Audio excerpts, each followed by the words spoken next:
Let's see here. Dana in Rancho Cucamonga, California. Hey, Dana, what's up? Thanks for listening to Sirius XM. Hi, I'm a first-time caller, but I do listen to you every morning. Well, thank you, Dana. Your comments about the counties and the cities and how they fund schools. I was raised in St. Paul, Minnesota, even though I'm now living in Southern California, and I think just those two places illustrates the stark difference, because in St. Paul, when I was growing up, and the way they have it now is, and always has been, is that everybody in St. Paul pays their taxes. It goes into a fund, and it's split evenly amongst all the schools. Mm-hmm. So they have a very, you didn't have, I was in the school I went to was 75% black. Surprisingly, it was right next door or two doors down from the state capitol in St. Paul, called Mechanic Arts High School. And we had as much as Highland High School, which was a rich area.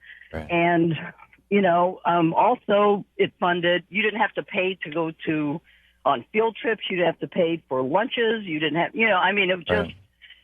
It really sounds like St. Paul figured it out. Learning.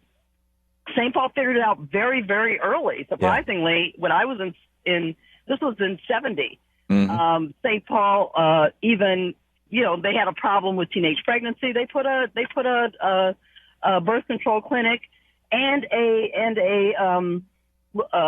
daycare center in the school. Wow. And it wasn't a controversy. Yeah. It was like, oh yeah, we need to solve this problem. Let's solve this problem. Dropped it by 61% as far as teenage pregnancy, stuff like that. Then I moved to California. I had my own children, and it was shocking how poor, certain schools were compared to others. I taught at a educational program at Charles Drew University, which is in South Central LA. They have an elementary school right across the street that was so poor. They didn't even have a fax machine. They didn't have a Xerox machine. They were still doing Mimeo stuff. Wow. It was just, they had no trees. They had no grass. It was horrifying. Yeah, and some of that goes back to Howard Jarvis's Prop 13 in the 70s when we now know, looking back on it, that he was doing this on behalf of wealthy property owners, not residential property owners, but commercial property owners who wanted to stop seeing their property taxes go up. And so the pitch that he made was he had this little old lady, I forget her name, but she was like the poster child for Prop 13 back in the 70s, and that her property taxes on her home were going up, and it was pricing her out of her neighborhood, which is a real problem. And so he said, you can only raise property taxes when a property is sold. So what happens now is, it's distorted the residential real estate market somewhat. And it actually did, in some ways, address that problem of that little old lady. But it's the huge problem that has created is that corporations that are sitting on land that they've had since before Prop 13 was passed, and they're paying 5% of what everybody else in the neighborhood is paying in terms of property taxes, and they may not even use it anymore. They've turned it into rental property, but they're sure as hell not going to sell it because, the minute it gets sold, the property taxes go up, to the new person, so it has less value, so they can extract more money out of it by using it as rental properties. And this has really badly distorted both the property tax base across California because of the commercial property taxes, and also the commercial property marketplace.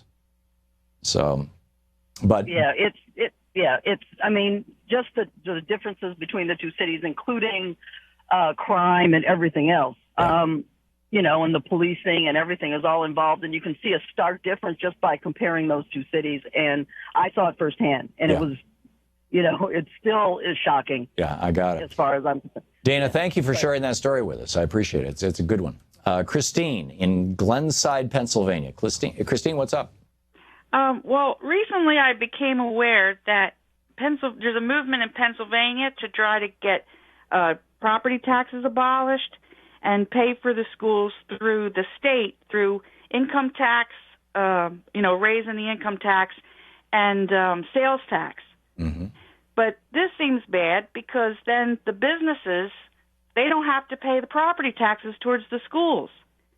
And so I read some of the state discussion that the senators had, and the senator from Bucks County said that, well, we have a casino, and we get millions of dollars from this casino in property taxes for the schools. How are we going to make that up? Right.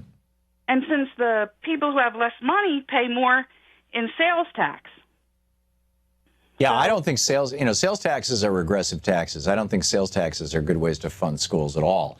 And I understand why, conservatives, wealthy people, and corporations would say, hey, let's pay for it with sales tax, because that means that, people in the bottom half of the income ladder in America, the income spectrum in America, spend typically 100% of their income on the necessities of life, all of which are taxed with sales tax, or most of which are taxed with sales tax.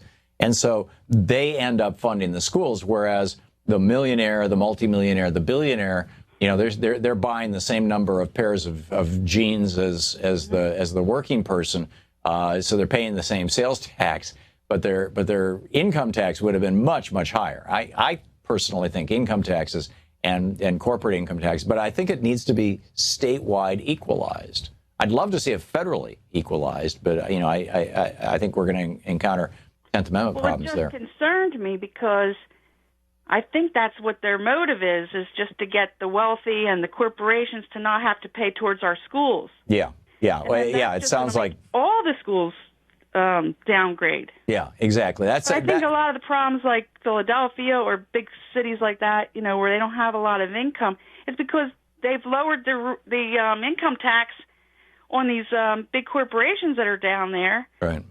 And I think that's why they don't have the funding. Yeah, I think you're right. And this is the thing that we have to struggle with, which is this, continual right-wing attack on any kind of funding for anything that doesn't just directly support the billionaire class. Christine, thank you for the call. Another important contribution to our conversation.